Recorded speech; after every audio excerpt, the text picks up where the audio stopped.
En el Día de la Juventud conoceremos la esperanzadora historia de Fernando Ramírez, un joven pilarense que rechazó numerosas ofertas laborales en el exterior por su convicción de regresar a trabajar en el país. Actualmente el 56% de la población paraguaya tiene menos de 30 años. ¿Cuáles son los problemas que deben enfrentar los jóvenes? Les contaremos a continuación. Hagan lío, pero también ayuden a arreglar y a organizar el lío que hacen. Las dos cosas. Hagan lío y organícenlo bien.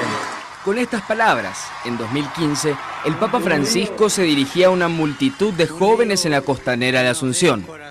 Palabras que al parecer calaron hondo en la juventud paraguaya, que solo 3 meses después conseguía la renuncia del rector de la UNA y el inicio de un proceso de reformas en la universidad gracias a lo que denominaron la primavera universitaria.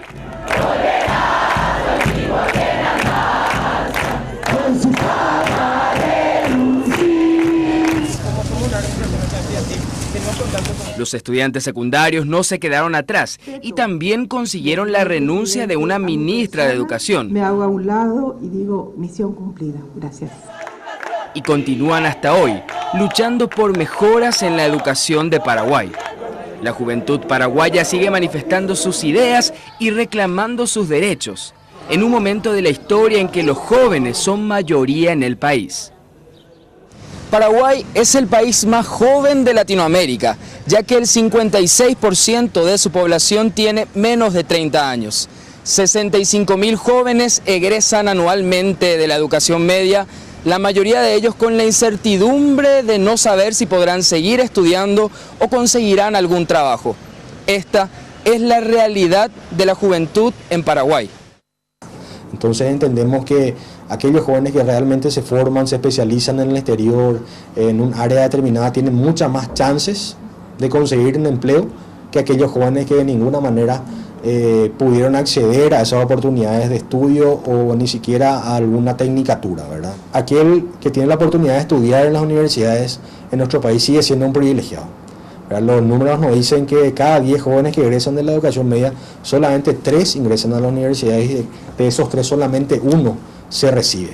Hay una serie de barreras económicas, sociales y culturales que impiden que los jóvenes puedan acceder a ese empleo digno que nosotros de alguna manera estamos promoviendo desde las instancias gubernamentales, ¿verdad? A pesar de estos datos que preocupan, la historia del joven pilarense Fernando Ramírez es un aliento para los jóvenes paraguayos. Yo tuve la oportunidad en el año 2006 de obtener una beca completa financiada por una fundación japonesa para participar de un programa de intercambio en Japón a través de la AFS, ¿verdad? Esa oportunidad me dio la satisfacción, ¿verdad?, de aprender otros idiomas, también conocer mucho sobre otras culturas. Yo creo que fue ese el inicio, ¿verdad?, de una etapa de aproximadamente 10 años. 10 años de formación, no solamente en Japón, sino que luego en otros países también muy importantes, ¿verdad?, en cuestiones de educación, como es Taiwán, como es Alemania, como es China continental. Son experiencias que de alguna manera han empezado siempre con ese pequeño paso que realicé cuando tenía 16 años.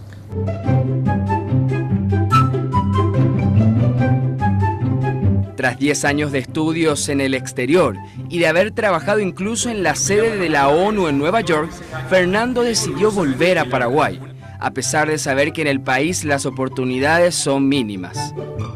Mi carrera universitaria en el año 2014 terminó con varias propuestas laborales, ¿verdad? Cosa que rechacé, obviamente también por la convicción de regresar a Paraguay.